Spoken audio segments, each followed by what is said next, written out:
Hello, YouTubers and Wim Hofers. My name is Julie, and I don't really know why I'm recording these videos. I came across Wim Hof, as I said in my last video, several times over the past few years and just recently started to do it. And one of the reasons why I started to do it was because I watched a bunch of YouTube videos about people who had been doing it and talked about their experience with it, and it kind of sparked my curiosity. Obviously, I've watched a lot of Wim Hof videos himself, talking about the science of it, that I'm somebody who loves the science part of life, and so that definitely sparked my curiosity as well. So I just kind of think I'm adding to the narrative of it, and hoping that people will come across these and be inspired to start as well.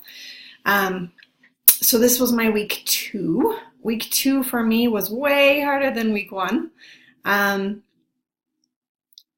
It was hard. All of it was hard. The breathing was really, really hard. The breathing, I was very fidgety during breathing, like kind of shaky. I think that's normal. I know that's normal. And it was very hard for me to like stay with it, right? To want to keep going for some reason. It's so funny. I've been meditating for I don't know, since I was 18 years old, right? More than half my life. I've been meditating, but for some reason it just makes me really fidgety. And I'm like, okay, I'm on breath number 20. That's what my week was. I got 10 more breaths left to go till the first round is done, right? There was a lot of mind chatter, whereas last week was just lots of mellowness. And I would say that my cold showers were the same. I was really, really getting into them. Actually, the first 2 this week were really long. I took 3 or 4 minute cold showers. I was really able to relax into it. And then they got harder, for sure, more uncomfortable. And so one of the things that I was thinking about why I really want to make these videos is because I want to talk about kind of the personal experience of life in general in terms of the Wim Hof experience and Wim Hof videos, Wim Hof breathing and exercises and the cold. Because that's what I do in life, right? I always take kind of what I'm being given, what I'm learning, and apply it to kind of the bigger themes of life. And so one of the things that I thought a lot about this week and what was coming up with for me this week as I was doing the breathing and the cold showers was leaning in, this idea of leaning in. It's been a theme of my life forever, but definitely very loudly this past year. So leaning into things as they get hard, right? As they get uncomfortable. One of the things that's so easy in modern society, especially in Western culture, is we have this idea of avoiding anything uncomfortable, avoiding anything painful, avoiding. And we have tons of tools to avoid, and we're really good at using them, right? We're really great at using, drugs and alcohol and, it can be as basic as our real life experiences, right? So I'm a woman, so I have given birth 4 times. I have 4 children. A lot of women give birth in this world, and a lot of women, and this is no judgment, but a lot of women use pain medicine, right, to give birth. It's from the basic biological function, we are constantly pushing away the pain or the uncomfortability. And I think about childbirth a lot, 1, because I am actually a midwife, and 2, because I have given birth before, and it is something, and it is experience that is very profound to me. And so with the Wim Hof being in the cold showers, I often find myself using the same tools that I did to lean into my labors, right? So the wave or the rush of a contraction will come, the wave or rush of the cold water, right? I start on warm, I take my nice warm shower, and then this is one method, I just turn it straight to cold as it can go, and I just let it beat down on me, right? And the first times, there was a lot of vocalization, which is something I do in labor. And then I found this week that I was really, really tense. I was breathing really, really hard and breathing really, really, really tense. And I thought a lot about what you would do in labor, right? If you do that kind of stuff in labor, you're really feeding into the pain. And you're kind of avoiding it in a way. And so I tried to practice some more leaning in to it, leaning into the experience that I was feeling in the shower. One of the things I do when I'm in labor is I sing. It is very relaxing. I'm not a great singer, but it's just something I do to relax.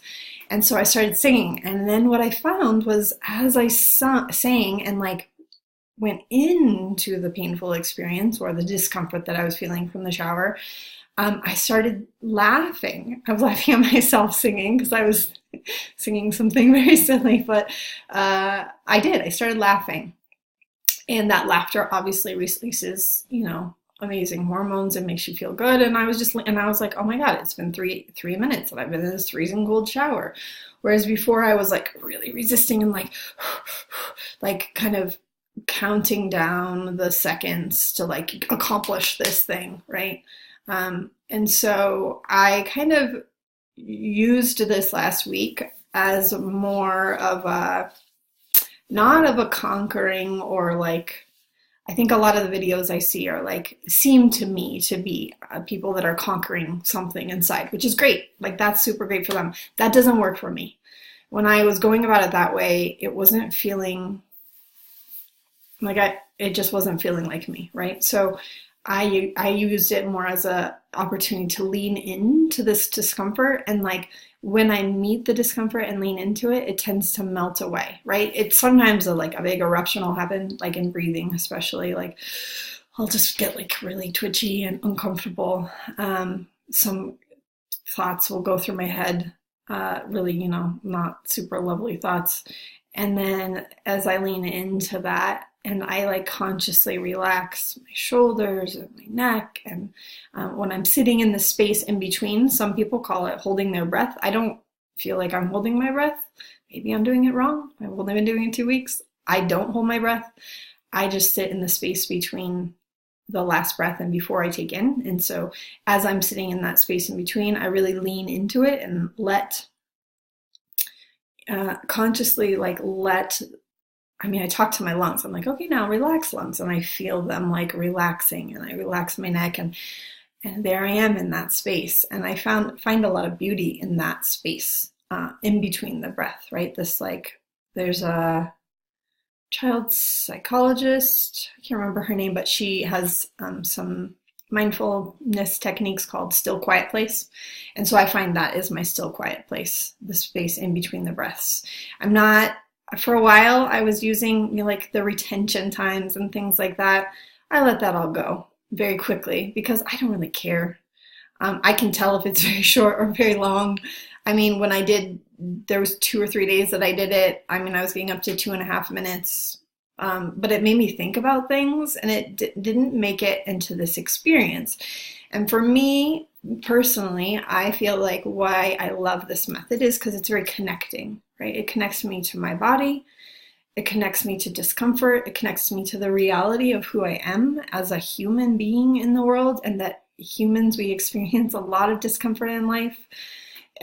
Big picture wise, it opens me up to all of the craziness of the world that we often, like I said earlier, that we kind of push away our own feelings, what we see in the world, and how we seek to get out of discomfort. And I personally feel like, here I go, I'm like on a rant about the world here today. I personally feel like the more and more we push away discomfort, the more and more it seeks us out, right? And the more disconnected we get from ourselves, and the more disconnected we get from others. And therefore, the more crazy our world gets. So if I'm really looking at the Wim Hof method, yes, it's helping me with, like, again, I think once this week I did have a little bit of like arthritic, little bit of feeling for the first time in 2 weeks, but I haven't had it. I used to have it daily, especially if I ate kind of sugary foods, which I did this week and did not have the effect. Did not have the experience of the arthritis kind of feelings. So it's definitely helping me physically, right? It's helping me in all the ways that the science, but what it's helping me more with is like my connection to myself and my connection to the world, and my kind of pondering on this idea of discomfort and how I want to continue to embrace it. And I think people who might be watching this who are older, Right? I'm on the older side of life. Um, I feel like things get a lot more uncomfortable, right? People start to die more regularly, and like life just happens a lot bigger when you get older, right? And I think a lot of people get kind of grumpy because we do get, symptoms of like things like arthritis or things, whatever, like health things come up. But also, we tend to stop growing as much. And I think we stop growing because we stop seeking out that discomfort. We stop wanting to grow, really, to try new things, to do new things. So I'm also taking this as an opportunity to fuel that. I mean, I'm with somebody who reads a book a week and is always trying new things, but I can definitely up my game around that for sure. And I'm feeling like this is really inspiring me to lean into not only the discomfort, but to lean into the possibility of growth and expansion. So hopefully some people are going to watch this and be inspired. Drop me a line. Tell me how your experience is going and if any of what I'm saying is resonating with you. Yeah, thanks everyone.